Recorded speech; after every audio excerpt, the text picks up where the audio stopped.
I invested in education, which is the most critical investment a nation can do. I cannot buy a new jet. Even if you need one. I don't need one. You don't need one. Because you can go to anywhere with that jet. I will never need one. You fly Airpeace, you fly Ghana, you fly BS. Of course, baby. I will not use 150 billion to buy a jet when 80% of our primary health care centers are not functioning. Even as against security protocols. Which security? You've been a governor, you know what it means. No, what do you mean security? That's nonsense they tell. I was a governor for my first 4 years. I drove 406. For the rest of it, I didn't drive a bulletproof cars. Nobody's decided to kill you. You're doing the right thing. It's when you do the wrong thing that you're fearing about death. Would security agency even allow you forget all those things. If your people are dying, you should be ready to die. That's the job you chose. Or you go back to your house and live quietly. The president should also be ready to die if your people are dying. This government has borrowed more than government of Yaradua, Jonathan, Buhari put together. As at the time Buhari left, our debt was about 80 trillion. Today we're almost 180 trillion. Without anything to show for it. I've never worked for government before I became governor. I was a very successful businessman. I built my business from scratch to something of a team committee to decongest all the ports in Nigeria. That's the only thing I had to do with the ports. And then when we finished, which lasted maybe 2 weeks, 3 weeks, they said, it is now time to probe and reorganize the port. I was a member that tried to reorganize and sack people. Saying he has nothing to do with working government. I've never met Abacha. I don't know him. I'm not in the military. Saying everything that I've done in my life is in the public space.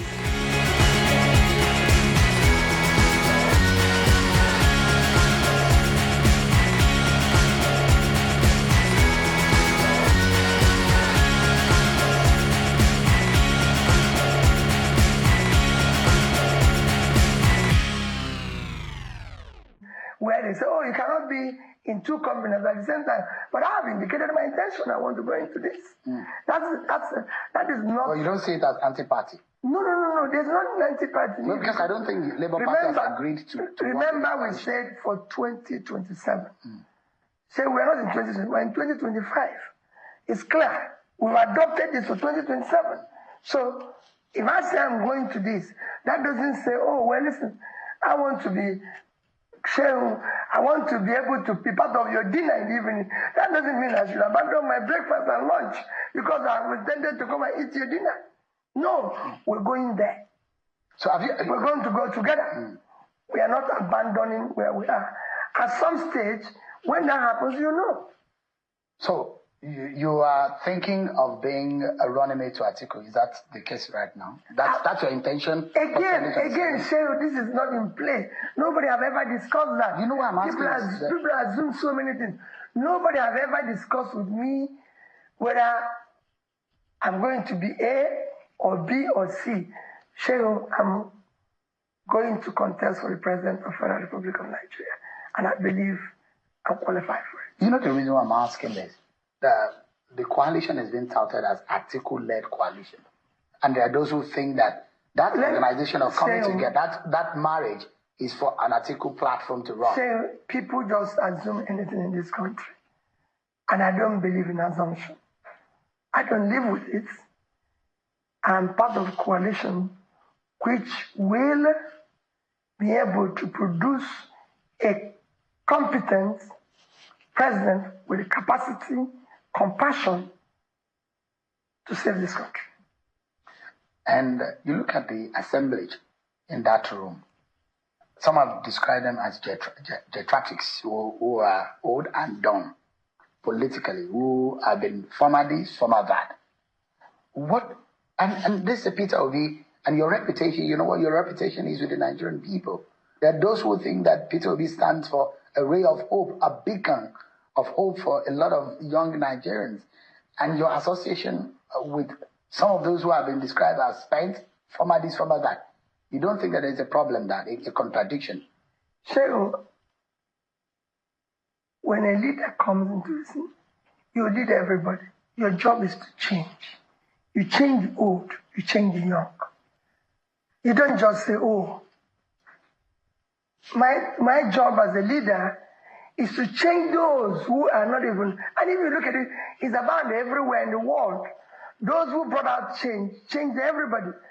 Even for those of us, I'm sure it's in Islam, it's within the Quran, it's in the Bible, that those who actually, like Paul, who was previously Saul, was one of those who were major persecutors of Jesus Christ and his team. But God changed. They want good governance. So like a Messiah, that's what you want to be. Whatever you call it. A political Messiah. It's not for me to say, oh, this one is bad, this one is good. No. It is for everybody to come together and show that you can do things better. Is it not contradictory, though? There are those who say some of them had planned to sustain military rule in Nigeria. Some of them had run severally in the government that Nigerians thought that had failed. And you say you want to reform Nigeria. Is it not contradictory? In fact, you need some who has been in bad government. Their experience is critical. I can tell you one of the major companies in the world hired 2 people who have worked in several failed companies because they can tell you what happened, why they failed. You need the experience of those who have failed and those who have succeeded to move on. And you need everybody. It is a critical experience because they know what can fail a system and they know what was wrong with the system. So you need everybody. So if you want to serve, you must serve everybody. In all of this, the ultimate goal and agenda is to ensure that 2027, this government and this party, APC, led by President Tinubu, is swept out of prominence. That's the agenda, isn't it? Yes. And by all means, you are going to pursue it. We're not going to do it by all means. We're going to do it by all lawful means to make sure, because we've seen the failure, we've seen the incompetence of the government, we've seen they don't have the capacity to do the job. So you just have to do for the sake of our children. If this option, one of the options is for you to be a running mate, you will still keep it? There's no option here, Cyril. We're not talking about options. Obi has to be on the ballot. Well, the rest is for Nigerians to decide. Let me ask you, is there anything specifically that has been happening in Nigeria since the 2023 elections that has strengthened your resolve to want to run again in 2027? Cyril, you could see it everywhere. We have an incompetent government. So, as president of Nigeria, I'll bring civility and order in governance. I'll govern with the Constitution of Nigeria. I will respect the Constitution of Nigeria. I will govern within the laws. The government will obey the laws. I will do appointment by federal character. I will appoint competent persons with capacity and compassion for good of Nigeria. People that are worthy of emulation. So I'm not going to be Minister of Petroleum, like it's been.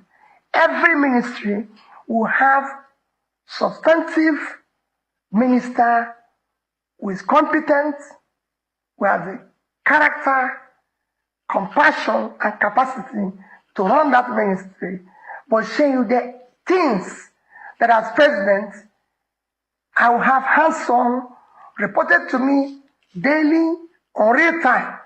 Number 1 is security of life and property of every Nigerian citizen. Number 2 is basic education of our children. Because we must put those 18 million people as of them.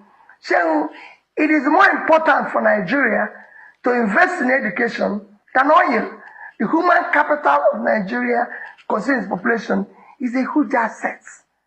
I will make sure that hands-on, I know anything that happens about health of Nigerians, starting from primary health care, ensuring we increase the insurance coverage, where the rich will pay, where the poor will benefit, and everything.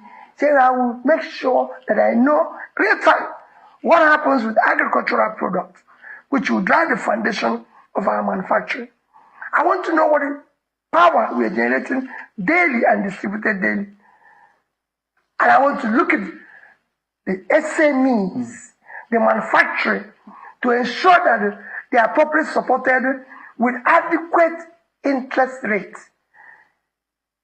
And I'd like to go into details of some of the crucial areas, because you campaign in 2023, and there are those who say, well, all of the things that this government said they would do are the things that Peter Obi also said he was going to do. And I'll come to those things in a bit. But all of these things you mentioned, you said you're going to do only in one single term of 4 years. 4 years is just to know what is happening to them daily. And you're not going to solve them overnight. So you don't want to spend more than 4 years as president? Should you be elected? That's it. So you can actually do all of it. You can actually... Nobody expects 100% result. They expect 100% sacrifice and effort. So we know we're driving there. So there's nobody that going anywhere is going in one day. But if we set out to go to Kaduna today, people want to see us in Kaduna Road. If we're headed to Lagos Road, we're in the wrong direction. What is happening now is that we're telling people we're going in this direction, but we're going in that direction. I said, if you don't know where you're going, every road will lead you there. That's the confusion. Can Nigerians trust that commitment of a single term from you? So I said it, and I put it in capital. I don't need a day more than 4 years. In fact, the day and before, you fix Nigeria in those 4 years. It's not fair. I will show the direction of good governance. That's why I said. To what end is this one single? Why do you want to spend? The Constitution allows you.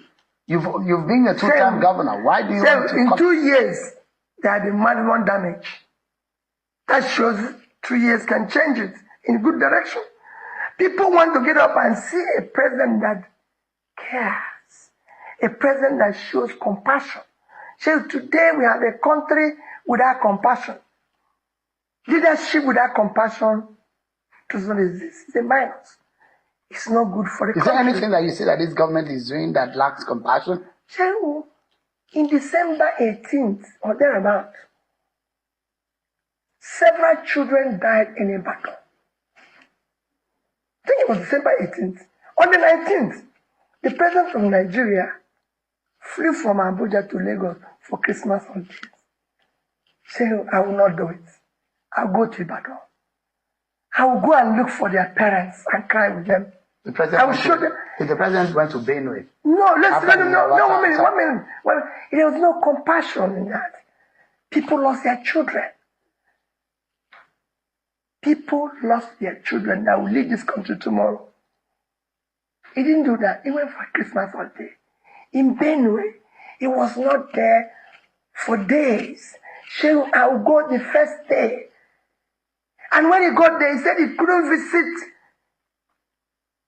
the community because of bad road. So he has not gone to Niger State, where we lost over 200, and now they said it's 600 that they're still missing, and it's presumed dead. So it's only about 15 minutes flight from Abuja to Niger.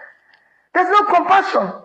So I watched our president, top government officials in this capital of Abuja commissioning bus station where we lost 20-something soldiers in Niger. So it will not happen. Is commissioning road more important than our soldiers that are dying? Is commissioning road more important than our children are not in school? So is road more important than children being in school? There's no compassion. There's no governance. I will not be, look at this week. This week alone, Monday, 30-something were killed in one of our states. Tuesday, 13 was killed in one of our states. Yesterday, it was over 10 in Anambra. This morning, it's over 13 in Sokoto. And our president is in island of St. Lucia. That is not even up to the size. Island of St. Lucia is 617 square kilometers of land. Minna is 6,700. Minna is 10 times the size of St. Lucia. In terms of population, St. Lucia is only 180,000 people. Ajegunle is 560. Ajegunle. So what is our president doing there? So that trip is a waste of time. Is that what you're saying? No. Say, I won't do it. If I'm going to go to St. Lucia, that won't last more than 1 day. Our president have not even gone to any state for 2 days, apart from Lagos. I will be in Niger State. I will be in Mokwa. If there's any place to stay longer days, it's in Mokwa. We have lost now 800 to 1,000 people. Why would I be there? He even gave some children scholarship in St. Lucia. When we have 18 million out-of-school children, with our capital, children are not in school. Shego, that's not governance. The country needs governance. I mean, are we looking for saints to run this country? No, we're looking for competent persons with capacity, character, and compassion to do it. So we don't belong to a gang of saints? No. Saints, even saints. Although you're Saint Gregory. Gregory. No. But you're not a saint. No, saints derive from president. And a combination of the great saints, Peter and Gregory. So it's not just I'm Peter. But in character, you're not a saint. No. In character, a leader must be somebody, I said, he must be competent. No.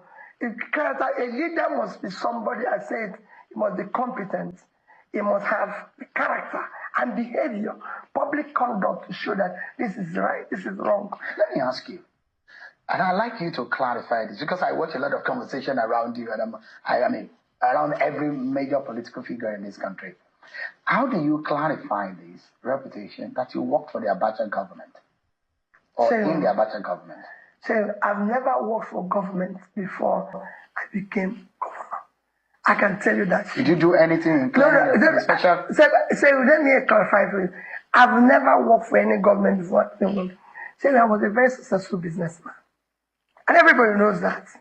I was a very successful businessman. I built my business from scratch to something of reputation.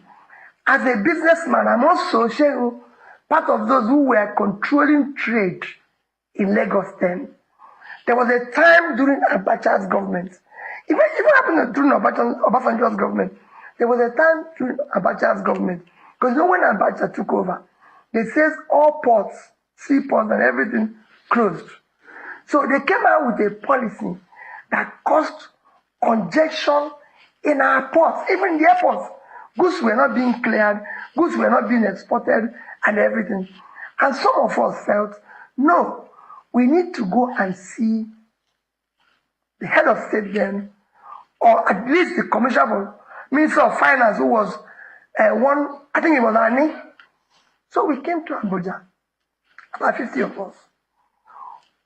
We had an audience with the Minister of Finance and the President and the head of state then, and we were able to elucidate the problem we're facing. The President then directed the Finance Minister that he should take some of us who are the leaders, should just form a committee to decongest all the ports in Nigeria. And there were about 10 or 20 ports. Make sure that in each committee, one of us is involved. That's the only thing I had to do with the port. And then when we finished, which lasted maybe 2 weeks, 3 weeks, they said, it is now time to probe and reorganize the port, because I had written in one of my comments that Nigerian Port Authority is the only port I know in the world that have an office outside its country of operation. And couple that they've seen, they said, you become a member of the panel. He said, if anything, I was a member that tried to reorganize and sack people. Saying he has nothing to do with working government. I've never met Abacha. I don't know him. I'm not in the military. Saying everything I've done in my life is in the public space. It was critical investment any nation can do. Saying I took the state from 20-something in Wayakaneko to number 1. Saying under me, and I challenge any state, under me, all secondary school, I can go down to primary, all secondary school in Anambra State had a functional science lab, had a sick bed, had a generator, had 2 buses, have computer. Go and ask HP till today. I bought the highest number of computer ever sold by HP to any state in Africa.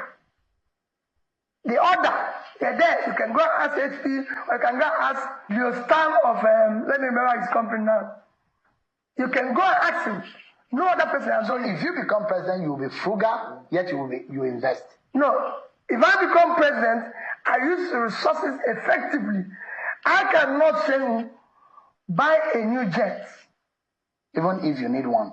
I don't need one. You don't need one. Because you can go to anywhere with that jet. I will never need one. You fly Airpeace, you fly Ghana, you fly BA. Of course, baby. Shehu, I will not use 150 billion to buy a jet when 80% of our primary healthcare centers are not functioning. Even as against security protocols. Which security? You've been a governor, you know what it means. No, what do you mean? That's what they tell. That's nonsense they tell.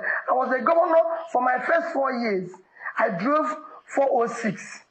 For the rest of it, I didn't drive a bulletproof cars. Nobody's trying to kill you. You're doing the right thing. It's when you do the wrong thing that you're talking about that. Would security agency even allow you forget all those things. If your people are dying, you should be ready to die. That's the job you chose. Or you go back to your house and live quietly. The president should also be ready to die if your people are dying. Why should we have security vehicles? No, you can fly. Who is protecting you in the air? If you catch it, everybody dies. The British Airways flies every day. How many people have died? Are they going to provide you security in the air? Let me take you to what is important for our nation today is the alternative and the options that we have as a people, the hope of a better Nigeria. And economy is very key.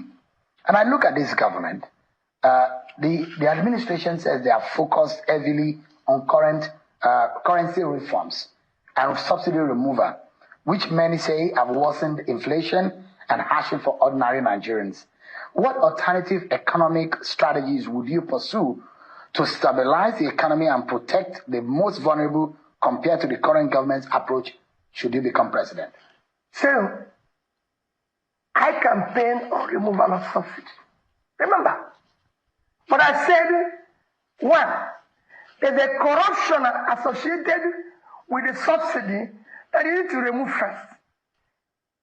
If you had removed it, that's what I said, yes, but it was done in a disorganized manner. So everything is about organization. There's a corruption associated with it that you need to remove first to know the actual subsidy and organize how you can gradually deal with whatever is remaining, and people must have to see the alternative.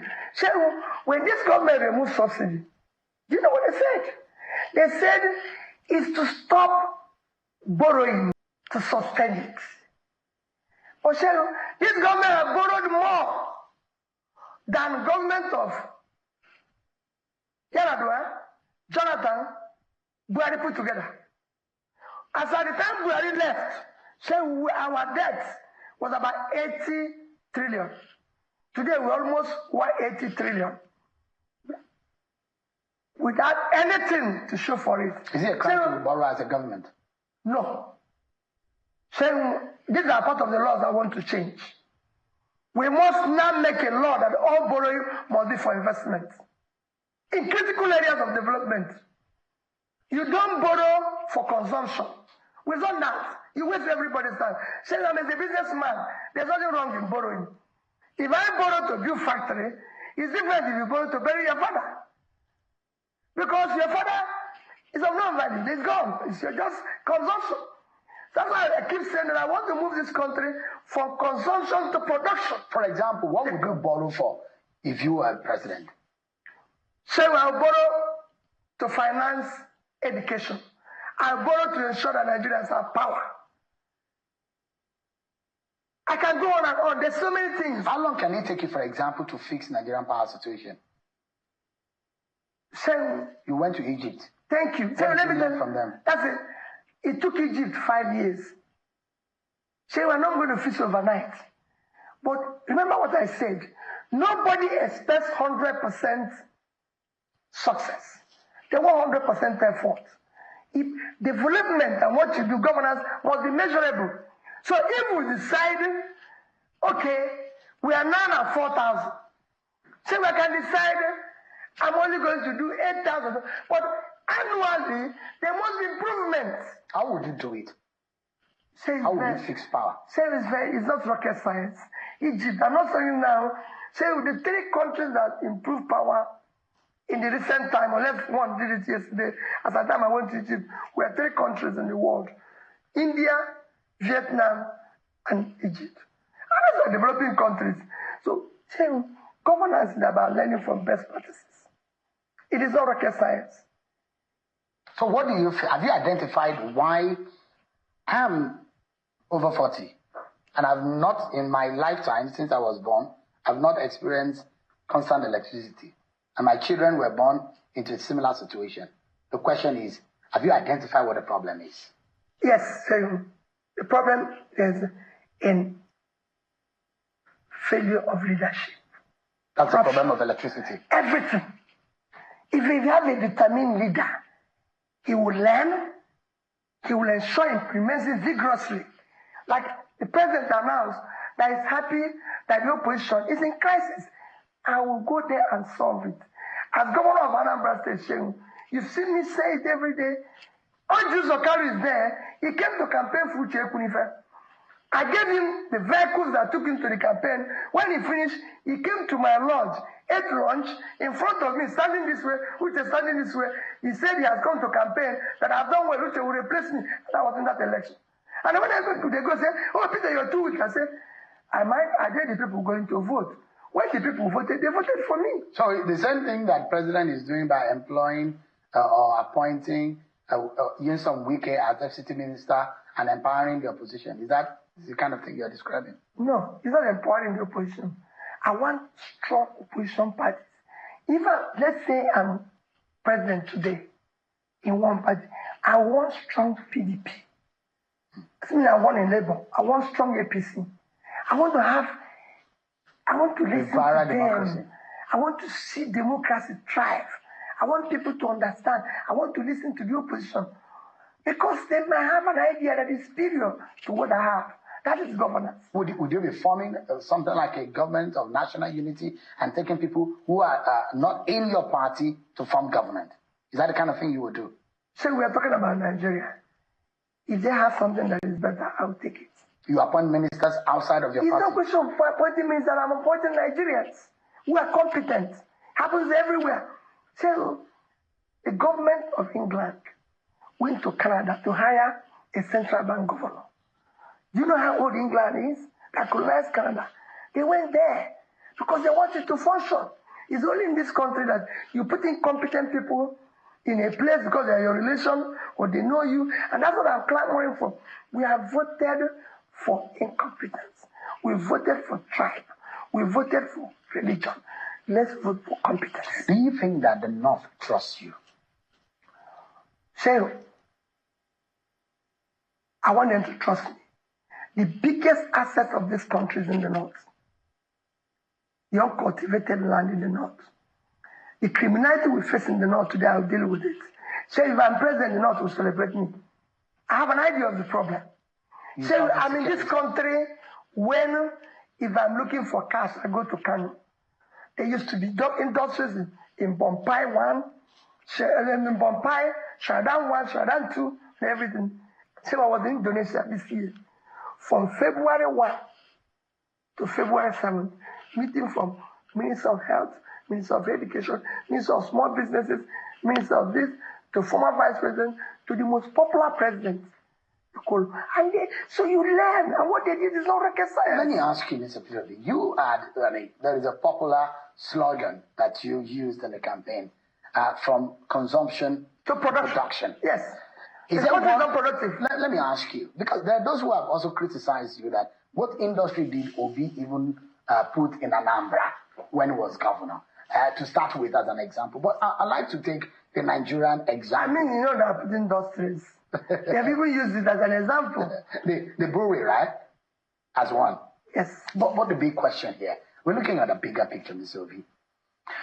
We need to start looking at our competitive advantage as a country. Yes. Where will the jobs come the most? Where will the more money come as an alternative to oil? If you are president, where do you think you will focus the most in the very first 1 year that can give us that advantage? So, I might not turn it around in the very first 1 year. But I can tell you, Sir, we can make more money from agriculture than we make from oil. Any day, any time. I can show it to you. Which produce will you be focusing on? Say, we have all the produce. Why did you think? Go and look at the arrays. Do you know arrays, which the colonial masters did, were focused on where we were getting products. Say, there's so much. Nigerian land is so fertile that we can grow anything. You see, this is not just say we're having a problem. It has one of the best fertile land on the surface of the earth. So the world is today is looking for cassava, they're looking for yam, I'm not talking about Benue, I'm not talking about Nasarawa. I can go.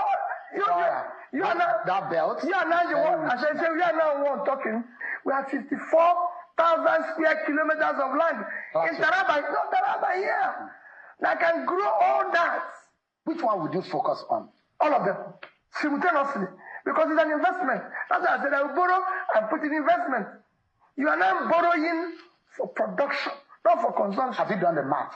Oh, so it's very easy. I don't need to renovate conference center. There's no conference here. So I've done it as a governor. You ask which industry did I build. So one of the first places I renovated as governor was industrial estate in Onitsha. Go there and see the number of industries. Jonathan commissioned at least 10 industries there. So come, I will show it to you, including the brewery that I mentioned. That brewery is the biggest taxpayer in Anambra State. Pays government. You know. You have applauded this government for some initiative, for example, the tax reform bills, those 4 laws that have been signed by the president, the student loan that's been given, the credit card. And this government will say we are turning the curve and our economy is gaining momentum. Are you able to applaud those kind of initiatives? The reality in governance is the people. Nigeria has never lacked good policies. What it lacked is good and committed implementation. Remember, Nigerians are very good people. They're committed. That's why every president comes and says, things are difficult, let's fast. And Nigerians will jump to it and say, okay, let's fast with you. But then the leaders then go into feasting. When they've just asked the people to fast. You can't tell people to fast when you're feasting. You're buying new planes, you're renovating houses, buying new mansions, doing this. Say, we don't have a hospital. If anything happens to you or me now, they can't rush us to a national hospital. There are private hospitals. No, they have broken that. Shame, I'm just telling you. This is nonsense. Government-owned hospitals. When British Prime Minister had COVID, they took him to St. Mary's. I had a cousin in the UK. He had COVID. They took him to St. Mary's. Our national hospital is supposed to be our #1 hospital. Go there. They have no equipment. It's all broken down. They have no ambulance. Our government officials are driving on the road with ambulance. So I've never seen government officials anywhere outside Nigeria. He's come for an ambulance. Not even, no, I lived in the UK for years. Why? Because an ambulance in hospitals. Ambulances are meant to be in hospitals, not to be following government officials. Is there a promise that, I'd like to know, because all of these, the policies and everything that we're talking about in terms of the economy, is the bottom line is the livelihood of the average person. Completely. The man and the woman who are trying to eke out a living, if they don't work every day, they cannot feed their families. What promise do you have for them? For them to think that Peter Gregory Obi has an idea that can alleviate their poverty, give them some hope. How soon do you think, should you be elected president, that you can help them out of this poverty and this hopelessness? So it's not going to be overnight. But let me tell you. But you will do it in 4 years. From day one, I will tackle the issue of security. You can't tell me that non-state actors can be stronger than state. How would you do that? We declare war. Say we've lost more people than countries at war. So let's go to war. Let's do whatever it is. Even this borrowing you're talking, borrow money to put into security, into equipment. Get the manpower. But you will not get those equipments in real time. You have to wait until they manufacture. Let me tell you. It's frustrating. If there's nothing you cannot do if you want to do it. It's frustrating. So this government doesn't have the willpower or what? I just told you. People are being killed. They're not even there. They're commissioning bus station.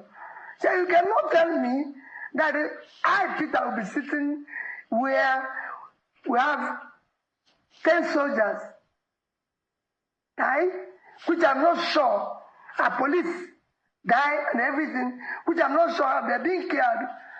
And my job is to sit for 2-3 hours where they're commissioning bus station. So I will not do it. I will shut it down and go out there.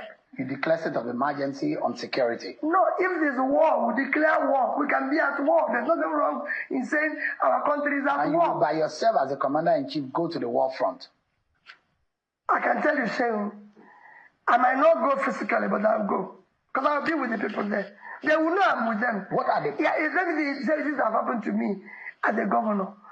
I wish you can go and meet my police commissioners when we have problem. One is Lena, John Haruna. The other one is alive, Bello from Kwara. I told them we are at war. You must see me 24 hours. Ask them, or ask my commander of the army when I was there, Nenche. He's in Abuja here. Ask him, I told him we are at war. And Nenche, you can see me anytime. I must stop this criminality. And I'm happy that if you look at an interview from then A.G. Abubakar, I said for 5 years, we've not had issue of bank robbery, major crime in Anambra State. But there was spate of the kidnappings and a few of those. There's nothing you will not see anywhere in the world. The kidnappings in America, they kill people in America. The difference is that if anything happens, there's a reaction from government. People want to see you government. Have alternatives, Mr. Obi, on how to solve, because we've been employing the same techniques over the years. Have you learned a new way to solving this insecurity problem? There is so many. Even I told you, there's what they call natural insecurity. That is pulling people out of poverty. So by the time you invest, the entire state in the north cumulatively, over the past 2 years, have not been able to support their SMEs with more than maybe, let me be generous, 50 billion. I've been to 2 states in the north who told me they applied for Bank of Industry. Saying, there's 150 billion used to buy plane. I'll put it as a matching fund, just for example, and get another 150 billion. That's 300, shared by the 19 states, call it 20 states. So each will get 15 billion. Within this period, and you give it to these young people.